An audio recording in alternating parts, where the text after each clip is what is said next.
Tonight, with the ongoing redistricting battle. Tonight, we're getting our first look at the proposed maps of California's redrawn congressional districts. Here's that newly released map. It is part of Governor Gavin Newsom's plan to deliver more Democrats to the U.S. House of Representatives. That's in direct response to efforts by Texas Governor Greg Abbott to redistrict in favor of Republicans. California has 52 seats in the U.S. House of Representatives. That number is not changing. 9 of them are held by Republicans. Well, these proposed maps target Republican Representative Kevin Kiley of Rockland, Doug LaMalfa of Richville in the northeast portion of the state, David Valadao of Bakersfield, Darrell Issa representing portions of San Diego and Riverside counties, and Ken Calvert of the Inland Empire. Those 5 stand to lose their seats. Only 4 Republicans remain in what are considered safe districts, and some Democrats in swing districts will find themselves in safer Democratic strongholds. Now the reaction is pouring in. Supporters say it protects Democrats in tough races. Critics call it gerrymandering at its worst. ABC 10's Garjpal Sangha is live in the studio tonight with a closer look at the fallout. Yeah, Chris and Laura, that proposed map is already sparking fierce debate and reaction. And the man behind the map says it's all about stability, while critics are calling it blatant gerrymandering. Paul Mitchell, the consultant who drew the map, says his work tries to build on what the California Independent Commission already created, but admits politics did play a role. We have these 5 Democratic pickups, but we also have about 5 seats where we have Democrats who, maybe won by a couple hundred votes in the last election, and we can't afford for a Republican to pick that seat up and eat into these potential gains. So we did a lot to bolster Democratic candidates up and down the state that are potentially in tough races, like Adam Gray in the Central Valley. But the lines he drew are drawing fire. Republican consultant and redistricting expert Matt Rexroad says they look more like political weapons than fair districts. Well, this is a perfect example of why the voters took the line drawing of district maps throughout California away from politicians. It's an embarrassment, and it's a sheer power play by the governor. There's a district number 3 looks like the head of an elephant. Even a kindergartner would be able to pick out that it looks like an elephant, which is once again just playing political games. Make some of these decisions. Democratic strategist Andrew Acosta says the new lines may be effective, but not exactly inspiring confidence. To dilute some of these Republican seats, they got to go find Democrats, and it looks like they've chopped the city of Sacramento up into smaller bites. This is going to be the question when voters see this. They're going to say, well, what does East Sac have to do with Tahoe? Or some version thereof, because this is what people would call gerrymandering, right? None of this is shocking to me, but the way they've done it is, counter to what we have talked about as far as transparency and good government. That's going to be... And Republican strategist Rob Stutzman says the Democrats aren't just looking to gain ground, they're trying to lock it down.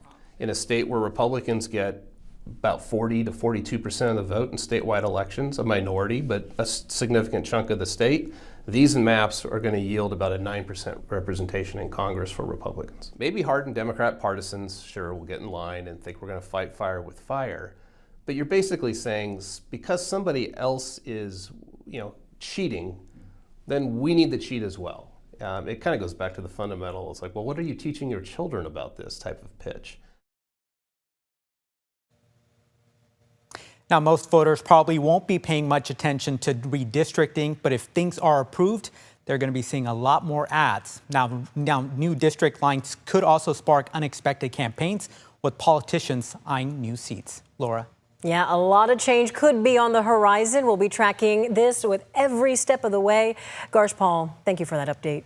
Now, Congressman Kevin Kiley is one of the Republicans targeted by this map. He represents Rockland, located in District 3, that elephant that we've been talking about. What you're looking at here is the new draft of that district that appears to include more of Sacramento. Kevin Kiley says he thinks voters plan to reject the maps. They want to keep the Independent Citizens Commission in place. They want to keep our district lines as they were drawn by that independent commission. They don't want to go back to the era of partisan gerrymandering with self-interested politicians drawing the lines themselves. So as long as the truth gets out, California voters will overwhelmingly reject this proposition.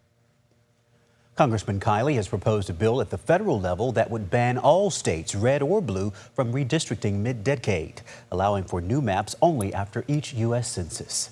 Tonight, Democrat Congressman Bera, who represents the Sacramento region, responded to the map, saying in part, quote, Right now, we must stop Donald Trump and Texas Republicans from gerrymandering their way to a House majority in 2026. I look forward to supporting this ballot initiative to level the playing field and fight back against Donald Trump's destructive agenda. And Republican Congressman Doug LaMalfa posted on his X account saying in part, quote, mid-decade redistricting is wrong no matter where it's being done. Defying the voter's voice is wrong. We should be listening to Californians who have said in multiple statewide elections that politicians should not be the ones doing the redistricting.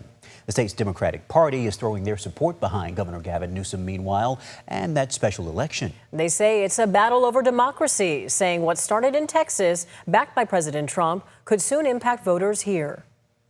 It means that Donald Trump and J.D. Vance have decided to rig the game to silence voters before they ever make it to the polls in 2026. And so it's important that California stand up, that we fight back, that we do our part to really nullify what is happening in Texas and other states. The chair of the California GOP says in part, quote, Governor Newsom says this is about giving power to the people, but the people already have that power. He calls it transparent and temporary, but it's really a calculated power grab that dismantles the very safeguards voters put in place. This is Gavin, the gaslighter, overturning the will of the voters and telling you it's for your own good, he said. To explain next steps in this process, here's To The Point host Alex Bell with the details.